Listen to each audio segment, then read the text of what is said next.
Hi, Rodica. Welcome to the Impact Revolution channel. Thank you so much for coming. How you doing? Hi, Yoshi. Very well. Thank you, and thank you for inviting me. I think it's Ah, great to no. be associated with anything that is called Impact Revolution. Great. All right. Thank you. So I wanted to start, with a couple of personal questions so people can know you a bit better, Rodica. And then later we can go to the more interview kind of questions. That okay with you? Sure, All right. absolutely. Okay, great. So, yeah, well, I'm curious now about the impact thing that you have mentioned. So, why are you want to create an impact, or why do you feel, connected with this kind of work? I've always been concerned. Maybe that's not the right word, but I always wanted to have an impact through any kind of work that I undertook in Okay. all the phases of my career. Because before being an entrepreneur, I used to be an employee. But Uh-huh. in everything I did, I looked for as greater impact as possible. Uh-huh. Because I mean, I think after all, why are we here? We are all here for a reason, and Uh-huh. obviously, the bigger the reason you choose to be here for, the Yeah. better you feel like you accomplished whatever you were born to accomplish. So I think life is meaningful, and I think everybody has a meaning and has a Uh-huh. purpose. Whether they find it or not, that's a different issue. Uh-huh. But I suppose that most people tend to look for it. And for me, Definitely. Mhm. my purpose, my quest for purpose was always in relation to the kind of impact that I can have, Uh-huh. um, and it wasn't necessarily a particular type of impact. Uh-huh. I'm not dedicated to one single cause, but rather I've always tried to look around, see where there were problems that I was or thought I was uh, fit enough to contribute to solving.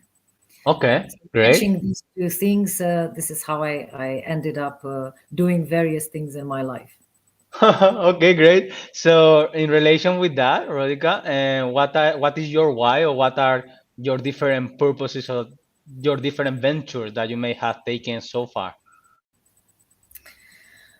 If you're asking me about my business, are you asking about the business or the whole life and career and everything? Yeah, well, related to what you just described about the purpose, about the meaning, yeah, about creating impact, like what is your top things? Or because you say that you may have more than one thing. So, if I understood well, so I just Yeah. wanted to know what are those main things Okay. that you want to contribute. Yeah. Right. So, well, I worked a lot. About 10 years ago, I started to work on creating a network and bringing on the Romanian market the concept of social responsibility. It was Okay. something really not familiar in the common language of people in this market. Mm-hmm. Even for companies, the concept of corporate social responsibility was a concept that was only known in large corporations. Mm. So smaller enterprises had no idea what that meant or what it was for. Nobody cared. People didn't know that there was something like that. So we created, me and my colleagues, the team I created, we created a huge network. Uh-huh. We developed a learning program that was actually accredited by the government to qualify people to manage social responsibilities in various types of organizations. We taught a lot of people what social responsibility was about, and that was one of the first large projects that I created Uh-huh. through with the help of Junior Chamber International, an NGO that is an international NGO which was present in Romania at the time. I was president in Romania, so it was easy for me to embark the whole organization in this endeavor. And we had 8 regional centers in the country Uh-huh. where we delivered a lot of courses, lectures, materials, Uh-huh. articles, case studies. It took us 3 years. But Uh-huh. after 3 years, I'm happy to say that many people, of those more than 200, I think, that we trained, many people are still giving us a phone call every once in a while telling us we changed their lives. All because right, Ray. Good.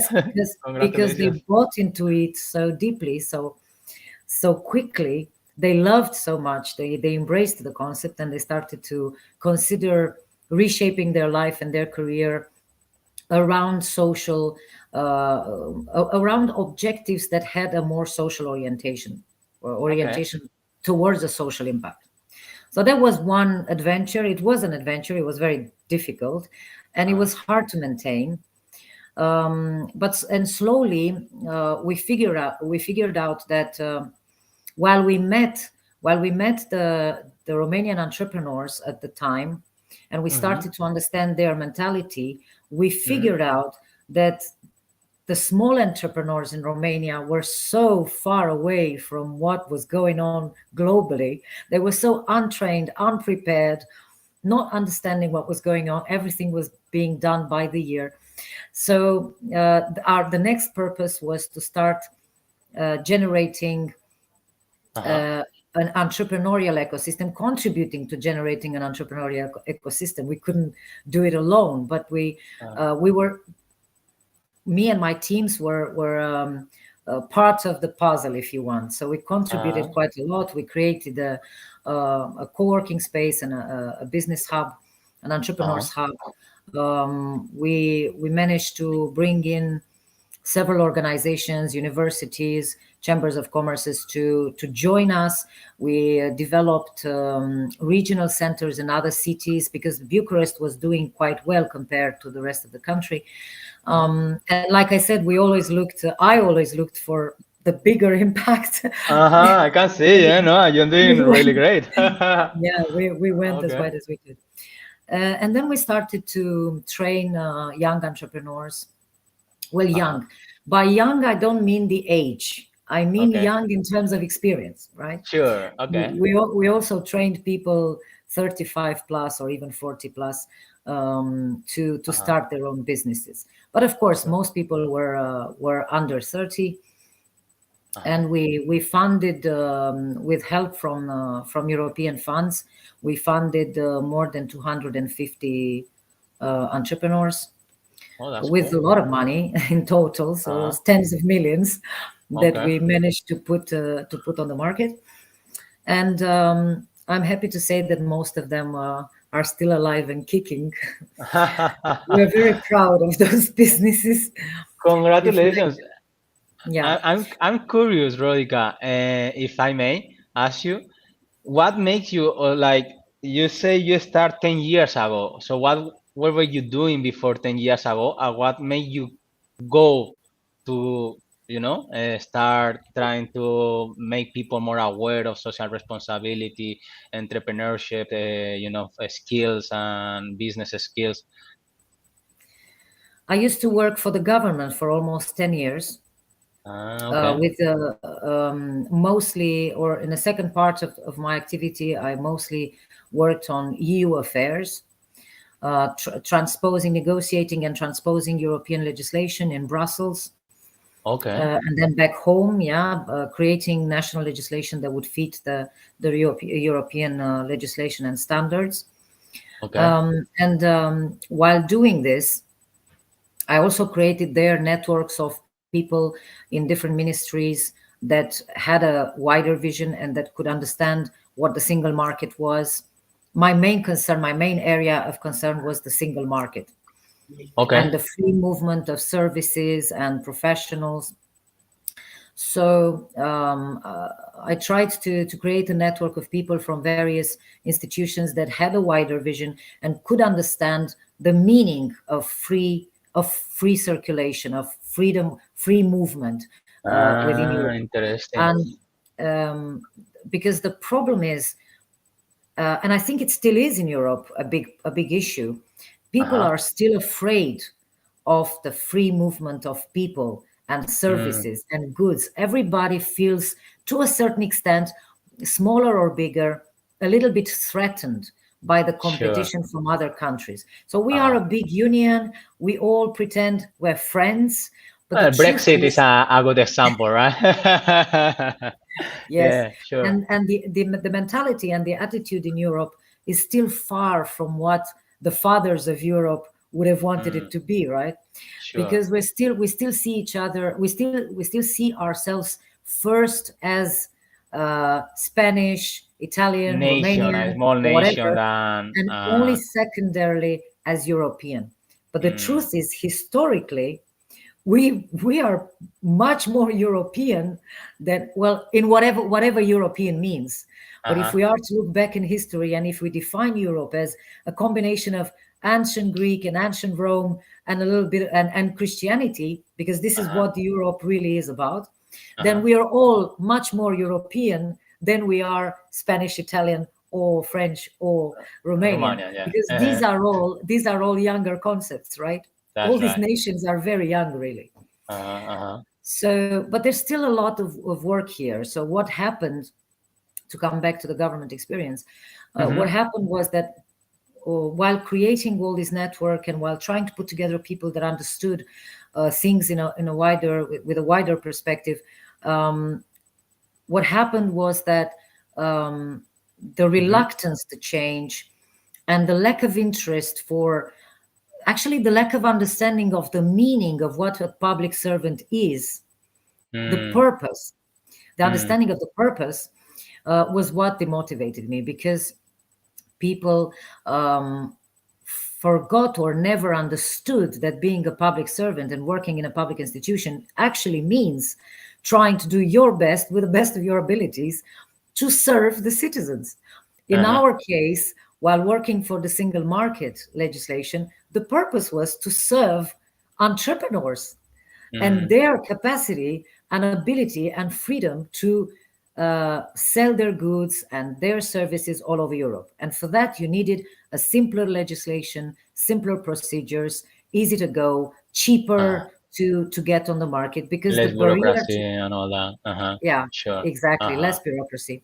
Uh-huh. So Uh-huh. I took a large fight for about 3 years. We changed Mm-hmm. about 80 pieces of legislation, but the changes were small compared to what they should have been.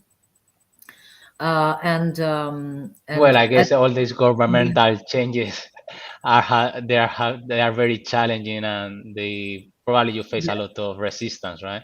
Mm, exactly, a lot of resistance. And in the end, uh-huh. I figured out, because also in a public institution you're very limited, you don't have much freedom of movement, right? You have a lot of Sure. you have a Yeah. hierarchy that you have Hierarchy. to, Uh-huh.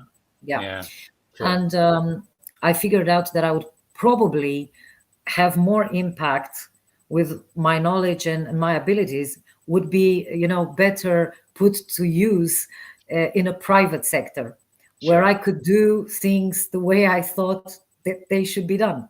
Uh-huh.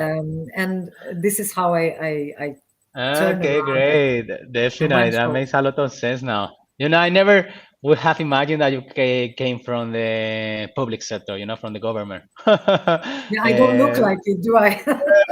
No, looking at your experience and how you talk, it's like no way. It makes sense. It makes a lot of sense. That's why I was curious, because I thought, okay, nice. I thought because it was been 10 years, right? So you like, okay, what she was doing before, that make her change roads.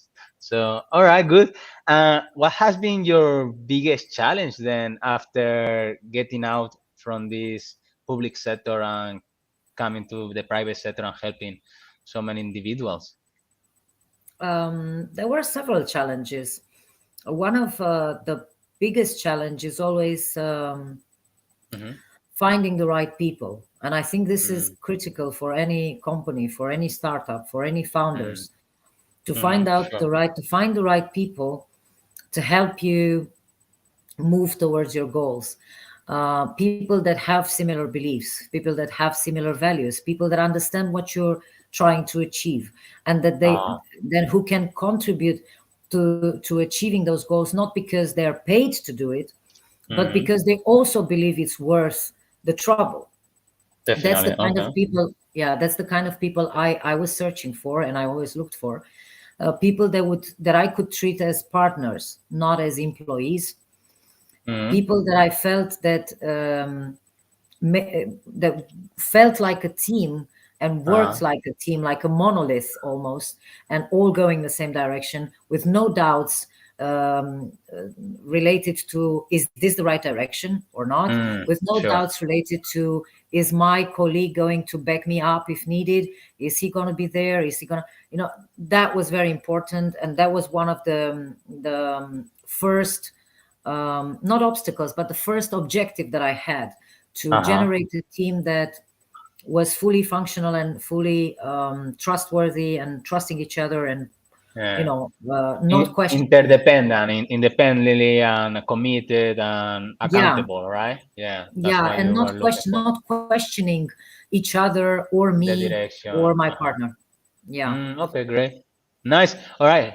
This is a very important thing in startups and in companies and in the culture, right? Because the culture and the same values are important in order to know the purpose and the direction, as you were discussing. How did you do that? Well, I had to work with myself first, Mm-hmm. because I had to learn how to. Well, I did have some leadership skills that I had earned in the public administration. To be honest, working for the government was a very good school, because in Sure. the government you meet a lot of leaders. I worked with a lot of leaders, Uh-huh. and I learned a lot from them, because there Sure. the level of responsibility is very high, and Mm, the stake is very high often. mm, So if you are lucky enough to meet and to work with good leaders, not all of them are going to be good, but at least some of them. So if you yes, have one or two that you can learn from, it's a very good school. definitely. So I learned from them and tried to apply all those things in the private sector.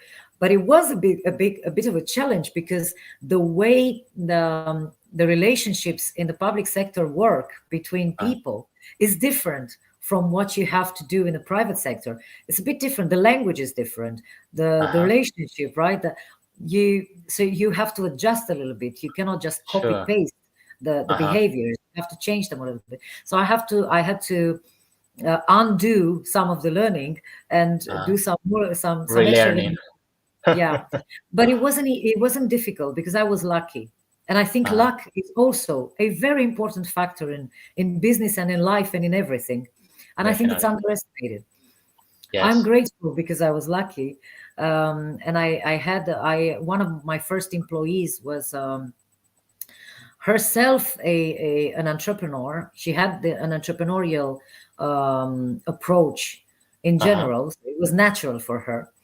So soon after becoming my employee, she became my partner. All right. So it was easy, because my behavior was, like I said, one of a partner rather than a boss. I never liked Uh, the idea of sure. boss.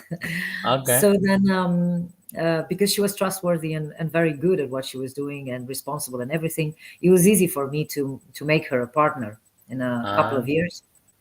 okay. And once it was two of us, well, we already had a bigger team, but the two of us being two made life much easier.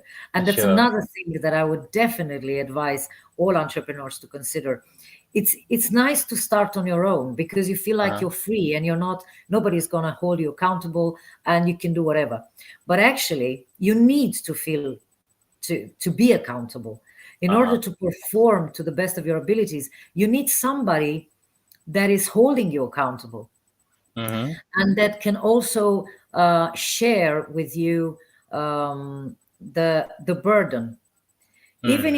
Even if they only take a small part of it, the fact that you feel like you're sharing some of the burden and the responsibility of a business makes you free up a little bit your mind and Uh-huh. have some release. It's not like you're actually delegating that responsibility. It cannot be delegated. It's all yours, right? The whole Uh-huh. responsibility is yours. But it's a psychological factor that is very helpful. You have Uh-huh. somebody by your side. Yeah, it's Then like you have less pressure. Yeah. you feel like you don't have less pressure. You Yeah, know it but rationally, but somehow within uh, you feel a bit more calm, and you can take release. decisions. Mm-hmm. You can take this better calculated decisions and not rush decisions, because one of the dangers in the entrepreneurship, especially at the beginning, Uh-huh. is the hunger. The uh, hunger is what moves you on. The hunger is necessary. If you're not hungry enough, you're not going to be successful. So you want to be hungry, but you mhm, don't want to be as hungry as it looks, as it shows on your face, mm. right? So you want to be You want to hungry. hide the hungry. Yeah, okay, I get Exactly. your point. Yeah. So you Yes, don't yes, have to be definitely. desperate. You have Okay, to be yeah, hungry, because but not nobody wants to desperate. work with any desperate person, right? Exactly. So that's that's That's something very that you nice. can achieve if you're not alone. Because Uh, if you're not alone, you know that if you're very, very hungry, somebody there is going to give you a piece of bread, of their bread. uh, So it's a metaphor, but it's a good that's one. It's a good one. it's really a life lesson, and I learned it by doing, right? But now Uh, I wouldn't have been able to talk about it then, but uh. now that I lived through it, it's a recipe for success. Yeah. Definitely, you made me think about dating as well. It's the same thing, a bit in a way, Yeah, exactly. So But it's you know that funny. meeting a client, now we're talking about sales a little bit. When you Uh, meet a client, especially at the beginning, right, it's very uh, difficult because you really want to get the contracts, and you don't have uh, a portfolio, you don't have much to show. uh, So it's really a lot about seduction. So yes, you're yes. right about dating. Connecting, The connecting. phenomenon, Yeah. the Hmm. phenomenon is very similar. Uh-huh. So you want to show your best, you want to be convincing, but at the same time, you want to go only halfway. Uh-huh. Because if you go too far, if you're too overwhelming, you're not going to be credible. You're not going to sell anything, right? Uh, You have to meet the client at the middle, in the middle, that, like you want to uh, meet your date in the middle. Otherwise, definitely. you're going to scare them. Yeah, you push them away. You push them away. It's a push and pull, right? Yeah, exactly, Okay, very exactly. nice. Good. Oh wow, that was beautiful. Thank you for sharing this. They are very valuable lessons. I was curious. You talk about leadership, right? The leadership in the public sector and in the private sector, especially with entrepreneurs, is a bit different, right? Or you say that you have to relearn some of the skills in order to apply in the private sector, Rodica. So I was wondering if you have any examples of the key lessons learned that you learned from this transition, and what are the best leadership skills that you may can share with us in order to be effective in this in entrepreneurship and startups environment. Well, this can be a 1 hour talk at least, but Sure. That's why I say main. I'm gonna try and give you a piece of my experience that could Uh-huh. be that Yes. may not be repeated by other people. Let's put it Sure. like that. It That's might be fine. something more particular. Uh-huh. Great. The way I learned to approach employees and teammates in during all these years Uh-huh. is by looking at them as stakeholders. Uh-huh. So I'm not looking at employees as, that the industrial revolution Mm-hmm. transformed everything in means of production. And we're Mm-hmm. talking about resources in management, right? We talk about capital risk, financial resources, we talk about material resources, we talk about Human human resources. resources. Yes. I hate this concept of human resources, Yeah. because humans should not be considered as mere resources. Of course, Uh, they are resources as well, uh, right? Because you need them to produce any kind of transformation and change. uh, But they are so much more than resources. And if you look at people as stakeholders, if you look at them as a as partner. as Yeah. your equals in Uh, how they look at the company, what's their stake in the company, what's mm-hmm. their interest, does the company contribute to their well-being, to the Mm-hmm. meaning of their life, enough to Mm-hmm. make them wake up in the morning and come to the office without hating it. that's Uh, something that that's something that an entrepreneur should really give a lot of thought to.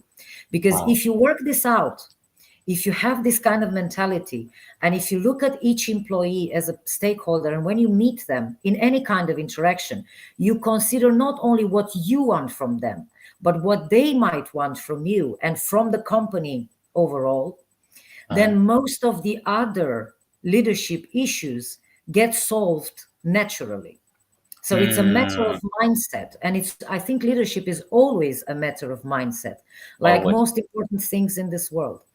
If you have the right Totally. mindset, if you have the right mindset, you don't need so many skills. I Uh, think that putting an accent on leadership skills is wrong also, because mm, when you talk about skills, you're talking about something that you learn, and you learn by repeating, and then you reproduce it. It's a uh, behavior, a learned behavior, but a learned behavior is a fake behavior. And if you look at the generation Z that we have to work now with, and everybody's so concerned that the generation Z is like this and like this, and it's very difficult to work with them because they're so different and they're so entitled and they uh, want so much and they do so little and blah blah blah. I don't like this attitude. I think this attitude comes from the fact that most of the people in my generation and even the following generation are have this expectation that if they behave nicely and they behave in a certain way, they must receive a certain response. And I don't uh, think that's true, because the Z generation is a generation, I think uh-huh, much concerned with authenticity. They will uh, nail you if you're fake. They will uh-huh, see through you if you don't mean it. And uh-huh, I think that this is why we have to work with our own mindset and be true to ourselves first and mean uh, what we say and what we do and do what we say we're going to do. Because if we manage to do this, then they will see, even when you make mistakes, even when they disagree with you, at least they will see that you're honest. They know what you're dealing with, that what they're dealing with.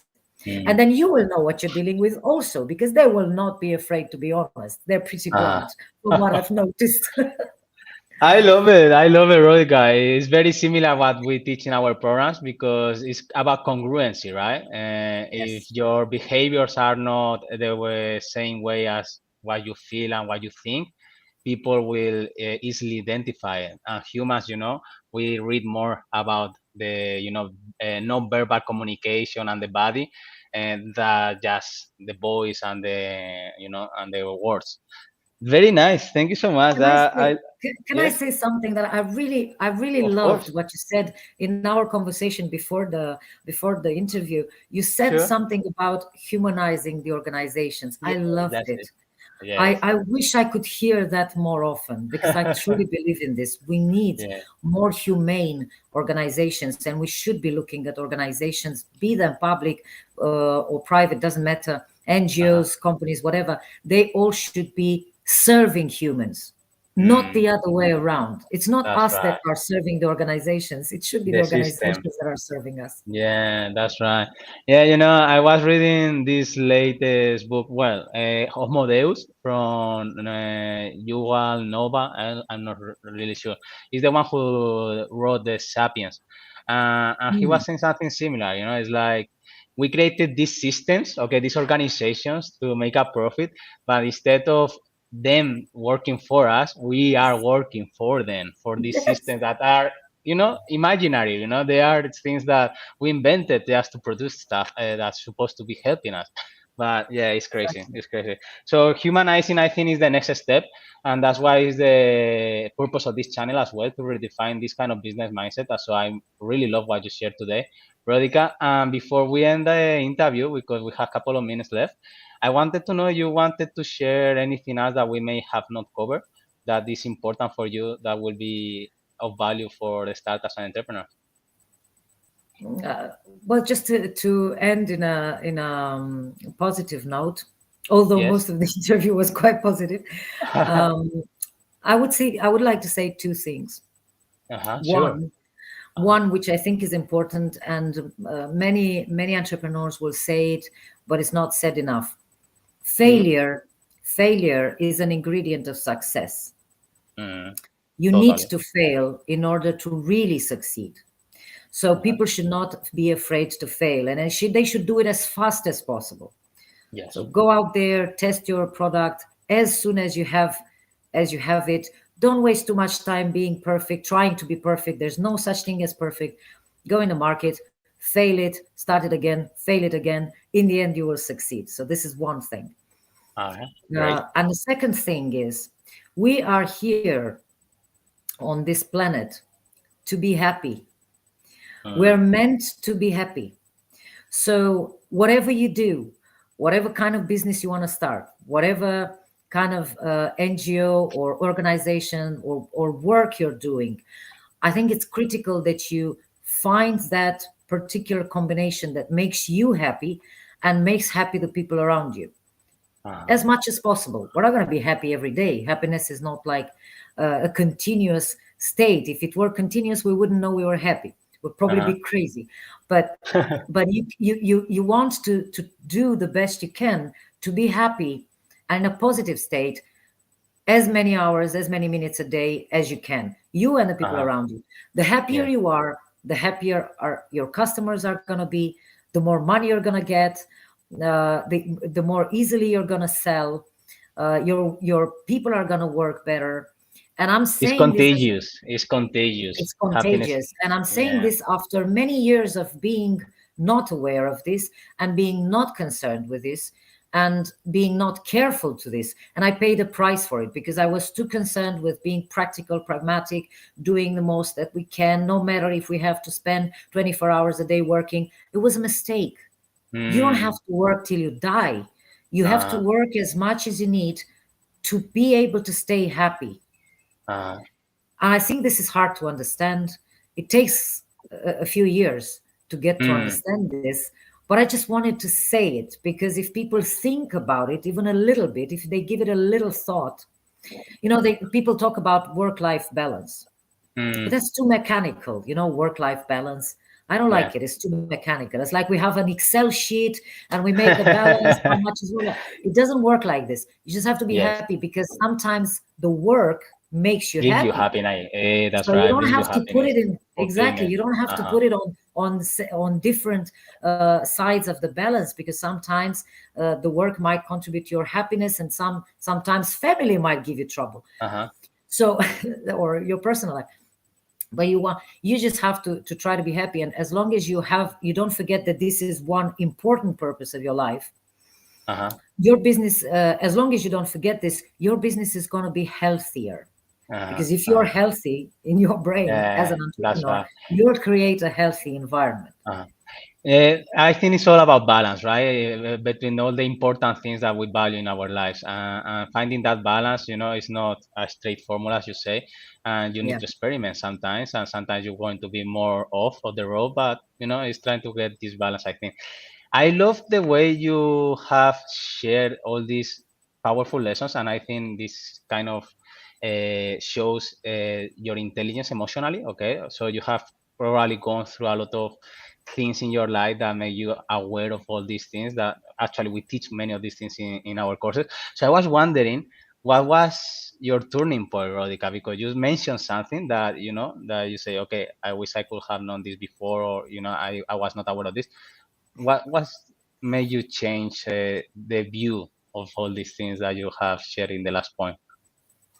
My particular turning point may not apply to everybody, Hey, I'm but not sure, but it's good. but I Please. think I think it does apply in many cases. My turning point was my son. When I Ah, became a mother, uh, life changed, and I think it's the same with men as well. When they become mm-hmm. fathers, something Yes. changes in their lives. Uh-huh. So in their there's a shift of priorities. You suddenly see time differently. Time has Mm, a different quality when you're a parent. mm, All of a sudden, an hour is not a little; it can be a lot. On the other hand, 1 hour can be less than you thought before from other perspectives. So it's a ah, change of perception of time, and that helped me become more disciplined with my life and with my own um, with the management of my own mm, resources, my personal resources. Because until then, I managed everybody else's time and abilities and everything, but I never really managed consciously and intelligently and pragmatically my own resources. I abused mm. myself, right? Many entrepreneurs do this. Many Yes, entrepreneurs abuse I learned themselves. it. Uh-huh. right? We all do it at the beginning. We all Yeah, do yeah, it. for sure. There's nothing wrong with it. I suppose it's part of the game, it's part of the experience. Uh, But at some point, you have to stop, and you have to stop before you reach burnout. You have to stop mm, before you collapse.